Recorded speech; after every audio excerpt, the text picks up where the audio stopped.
तब उन्होंने महात्मा शेख जी को अपने साथ लेकर के इस मीडिया को और उन सामंती सोच के खिलाफ संघर्ष किया।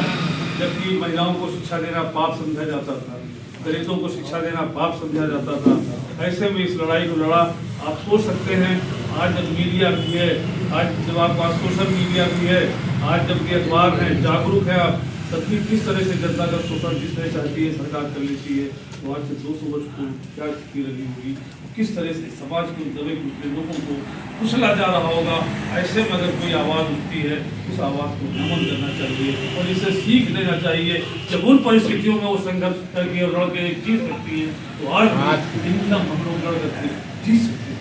ये है हमारा समझते हैं। वर्ष की बधाई के साथ मैं अपनी बात शुरू करना चाहता हूँ। तो आप और सुनिए, 4 मिनट लूँगा जरूर, लेकिन सिर्फ इसलिए कि यहाँ पर कोई जनता नहीं है, यहाँ पर नेता लोग बैठे। हमारी जिम्मेदारी है समाज को बदलने की, मोड़ने की, जनता के बीच में जाने की, उसको सच्ची बात बताने की। आप बताइए कि आप अपने बच्चे को आप सिखा सकते हैं कि तुम प्रेम करो, आप अपने बच्चों को आप सिखा सकते हैं कि तुम नफरत करो, घृणा करो। आप ये नहीं सिखा सकते कि नफरत करो इनसे, तो प्रेम करो इनसे। आप इस बच्चों को नहीं सिखा सकते। या तो आप नफरत सिखाएंगे तो मुझसे भी नफरत करेगा, सबसे भी नफरत करेगा, करेगा, और जब कोई नहीं मिलेगा तो अपने भाई से, अपने माँ से, अपने बाप से, अपनी भाई से नफरत करेगा। आपने सिखाया वही है। और आप जब प्रेम सिखाएंगे तो प्रेम सबसे करेगा, अपने परिवार से भी करेगा, अपने समाज से भी करेगा, अपने पड़ोसी से भी करेगा। आज ये नफरत सिखाई जा रही है, आप क्या समझते हैं? राहत इंदौरी का शेर है कि लगेगी आग तो आएंगे घर सभी इज्जत में, लगेगी आग तो आएंगे घर सभी इज्जत में। ये इस शहर में अकेले मेरा मकान थोड़ी है,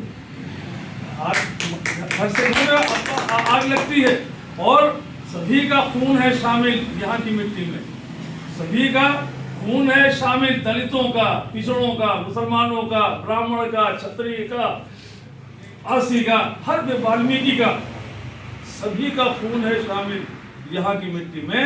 किसी के बाप का हिंदुस्तान थोड़ी है, ये बकौती नहीं है, ये सर्टिफिकेट नहीं बांट सकते हैं। और जो आज कुर्सी पे बैठे हैं कल नहीं होंगे, जो आज सत्ता में बैठे हैं कल नहीं होंगे, किराएदार हैं, जाति मकान थोड़ी है, उस बात को जाना ही जाना। लेकिन जो ये बीज बोके जा रहे हैं, जो नफरत के बीज बोके जा रहे हैं, ये पूरे समाज को खोखला कर रहा है। वहाँ सबसे ज्यादा अगर मुझे दुख होती है तो पीढ़ी समाज, तो पीढ़ी समाज के नेता भाजपा के साथ खड़ा दिखाई देता है, चाहे वो ओवैसी जी टाइप के लोग हो या किस समाज का भी हो। पीडीए का अगर होता है तो मुझे बहुत दुख होता है। लेकिन पुरानी कहावत है तो वो भी समझ में आती है, कुल्हाड़ी में लकड़ियाँ की पेट से मोदी समाज का अगर आगे कहता है कि माननीय कल्याण सिंह जी क्योंकि भाजपा के नेता हैं तो हम भाजपा को वोट देंगे, तो अपने बच्चों के भविष्य को आरक्षण समाप्त किया जा रहा है। अब संविधान नहीं बदलने जा रहे हैं, वो सारे प्राइवेट किए जा रहे हैं, रेलवे, रोडवे, हवाई जहाज सब। जब प्राइवेट से आप कैसे आरक्षण करवा सकते? आरक्षण समाप्त करने जा रहे हैं बिना संविधान बदले हुए। तो अगर कोई समाज पीडीए का अगर उनके साथ है तो यही लगेगा कि अपने भविष्य, अपने बच्चों के भविष्य को भी नहीं। उन्माद में असल में बड़ा उत्तेजना होती है। उन्माद जो नारा रहता है, नारे तकबीर लगवा दीजिए, जय श्री राम लगवाइए, खून खौल उठता है। खून खौलाने वाले नेता आते हैं, अपनी बिरादरी को इकट्ठा करते हैं। अब भी जिसका खून न खोले, खून नहीं वो पानी। अच्छा एक बात बताइए, जिसका खून खोलता है ब्लड प्रेशर उसी को बढ़ता है ना। आप उनको वोट भी दीजिए, बीमारी भी ले लीजिए, यही तो होता है। ये खुलकर बात नहीं कर सकते, इसलिए नहीं कर सकते। उन्माद पे चटपटापन बहुत बड़ा मजा आता है, नौजवान तो बिल्कुल जोश पा जाता है कि अब भी जिसका खून न खोले। उन्माद में अच्छा एक बात बताइए आप, जैसे कि गोलगप्पा है, आलू की टिक्की है, मजा आता है कि नहीं आता है? क्या स्वाद होता है। लेकिन आप सुबह शाम खाने लगी तो आपके पेट की क्या हालत होगी?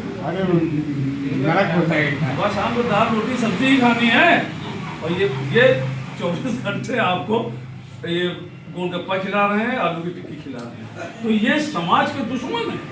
आप इनको ये देखिए कि हम सत्ता में इसलिए नहीं आना है कि सत्ता हमको चाहिए, सत्ता में इसलिए आना है कि नफरती लोगों को खदेड़ना है, जो समाज को टुकड़े टुकड़े किए दे रहे हैं, जो भाई को भाई से लड़ा रहे हैं, जबकि हाथों में फूल पकड़ाने के बजाय उनके हाथ में तलवार पकड़ा रहे हैं। ये कौन लोग हैं?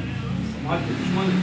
और बातें करते हैं कि महात्मा ऐसी बात नहीं कर सकते, अवतार इस तरह की बात नहीं करते जिस तरह मोदी जी और योगी जी बातें करते हैं। समझ में नहीं आती। वो तो फिल्म का शेर याद आ रहा, कहते नहीं कि योगी का ऐलान हुआ है सच बोलो, योगी का ऐलान हुआ है सच बोलो, झूठे ने झूठों से कहा है सच बोलो। योगी का ऐलान हुआ है सच बोलो, झूठे ने झूठों से कहा है सच बोलो। और घर के अंदर झूठों की एक टोली है और दरवाजे पे लिखा हुआ है सच बोलो।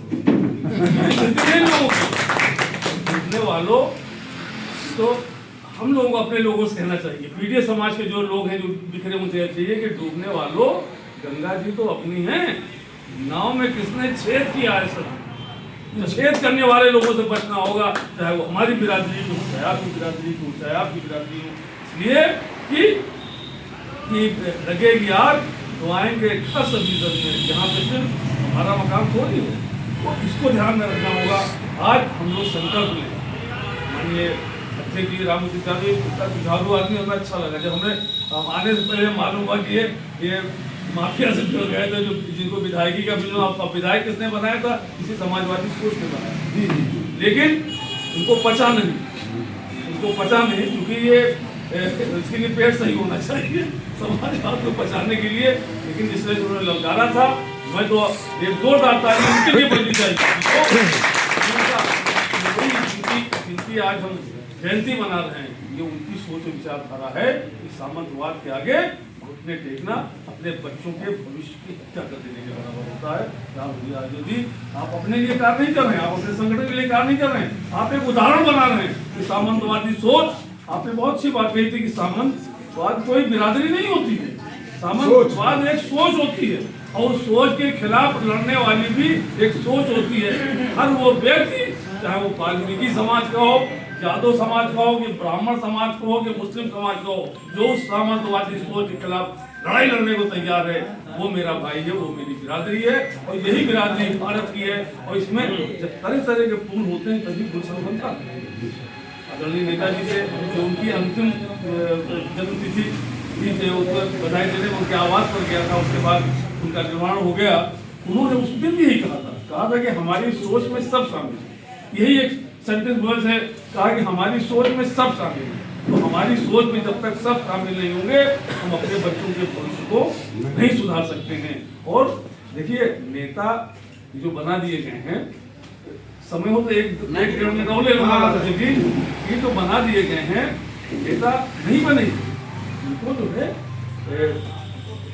हवा चलती है, कभी होता है कि गर्मी आती है तो लू भी चलती है, उसमें तो अब एक लू चल रही है जिसमें चाहे जो नेता बन जाए अपने आप को। नेता पैदा होते हैं, नेता बनाए नहीं जा सकते। आदरणीय नेताजी पैदा हुए थे, नेतृत्व उनकी क्षमता उनके मन में थी। चौधरी चरण सिंह नेता पैदा हुए थे, ये नेता तो बने हैं धार्मिक उन्माद। जब पूछ में डंडा बांध एक किसी पे चुटकुला याद आया, फुल डंडे पे, ये सुन के अपनी बात खत्म कर दूंगा, और उसे समझ जाइए कि अखिलेश यादव जी से लड़ नहीं सकते। एक समय है आया हुआ है, तूफान आया हुआ है। एक बार सियार जानते हैं, सियारों की बैठक हुई, उसमें बड़ी चिंता व्यक्त की जाती है कि हम लोग मनुष्यों से ज्यादा ताकतवर हैं, लेकिन दिन में निकल नहीं सकते, निकल जाए तो कुत्ते दौड़ा लेते हैं, मनुष्य दौड़ा लेता है, रात में हम लोग हुक्का हुआ करते हैं, क्या कारण है? तो एक थोड़ा वरिष्ठ सियार था, वो खड़े हुए कहने लगे हम लोगों में एकता नहीं है, हम लोग अपना नेता नहीं चुनते। मनुष्य अपना नेता चुनता है, वो शेर से भी लड़ लेता है, अपने दुश्मनों से भी लड़ लेता है, हम लोगों में एकता नहीं, इसीलिए हम लोग जंगल वगैरह रहते हैं। हम लोग भी अपना एक नेता चुन लेते, समझते हैं कि यही वरिष्ठ है, इन्हीं को नेता बना दिया जाए। एक नई उम्र के सियार ने इस पर ऑब्जेक्शन किया, कहा कि भाई तो बना देंगे तो हम लोग तो सब एक ही तरह लगते हैं, अचानक जरूरत पड़ जाएगी तो हम पहचानेंगे कैसे? युवा की इनकी पूंछ में डंडा बांध दिया जाए, पूंछ से पहचान हो जाएगी, समझ जाएंगे नेताजी आ रहे हैं। अच्छा, जब डंडा बन गया तो अब नेता बिल्कुल अकड़ गए, जैसे आजकल सब अकड़े हुए हैं, कुछ भी बुलडोजर चलवा दे रहे हैं, ये वही है चोर। निकल पड़े दिन में नेताजी, और आदत के हिसाब से कुत्ते ने दौड़ाया उनको, और नेताजी आदत के हिसाब से भगे। अब आगे आगे नेताजी, पीछे पीछे कुत्ता। नेताजी अपने बिल में घुसे, लेकिन डंडा घूम गया, और डंडा घूम गया तो कुत्ते ने पूंछ पकड़ लिया। कुत्ता बाहर जोर मारे, नेताजी अंदर पूंछ पकड़ गई। 10-12 दिन के बाद जब थोड़ा जख्म ठीक हो निकले तो पूछ तो नहीं थी, लेकिन एक सीआर ने पहचान लिया, कहा नेताजी प्रणाम। फिर बिगड़ के कहा कि मुझे नेता ने हमने इस्तीफा दे दिया। लेकिन क्यों? देखेंगे राजनीति खिंचाव बहुत मांगती है, पूछ बढ़ जाती है। मेरा कहना ये है कि अगर आप किसी वेब के सहारे आप अगर बन गए हैं नेता, तो समझ लीजिए कि आपने पूछ में डंडा बांध रखा और किसी दिन कोई नोच लेगा, पूछ बढ़ जाएगी। आज हम लोग एक विचारधारा से आगे बढ़ रहे हैं। हम नफरत से नहीं, हम उन्माद से नहीं बढ़ रहे हैं, हम आलू की टिक्की की नहीं खिला रहे हैं लोगों को। हम दाल चावल रोटी सब्जी की हम लोग राजनीति कर रहे हैं। इसमें सबका हक होगा, सबका अधिकार होगा, तभी मां सावित्रीबाई का जो सपना था वो साकार होगा। नफरत सिर्फ जो है खत्म करती है देश को। हम बनना चाहते हैं, बहुत बात तरक्की कर रहे हैं, विकास की बात कर रहे हैं, अमेरिका बनना चाहते हैं, यूरोप बनना चाहते हैं, और हरकतें पाकिस्तान वाली कर रहे हैं। अब आप हरकतें जो पाकिस्तान करके जिसमें बर्बाद हुआ था धार्मिक उन्माद को लेकर के, आज आप वो कर रहे हैं। तो आप क्या लक्ष्य आप अमेरिका बताते हो और बनने जा रहे हो पाकिस्तान, जिसका 190 में देश में 158वां नंबर है। आप धीरे धीरे वही पुकार। तो अगर देश प्रेम है तब भी इनका मुखालफत को, इनका विरोध लाजिम है, शर्त है। अगर आपको देश से प्रेम है, अगर आपको धरती से प्रेम है, अगर मां सावित्रीबाई फुले से प्रेम है, अगर आप चाहते हैं कि हमारे बच्चों का भविष्य हो, हमारे बच्चों के हाथ में भी का कटोरा नहीं किताब होनी चाहिए, हमारे बुढ़ापे की लाठियां छीनी न जाए, बल्कि उनके सहारा देने वाले युवा हों, तो आपको इस सोच को, समाजवादी सोच को, और हमारे राष्ट्रीय अध्यक्ष माननीय अखिलेश यादव जी को पूरी ताकत के साथ, मैं छत्रियों की बात नहीं कर रहा हूँ, सारे छत्री एक जैसे नहीं होते, लेकिन जो ये सामंतवाद वाला काम कर रहे हैं, ये सारे छत्रियों का भला नहीं हो रहा। 50% गुंडे पैदा कर दिए इन्होंने, बाकी सबका शोषण हो रहा है। अगर आपके साथ हुआ है तो उनका, लेकिन ये तय करके आऊंगा पूछ उखाड़ी जाएगी। आप तैयार हो तो बहुत बहुत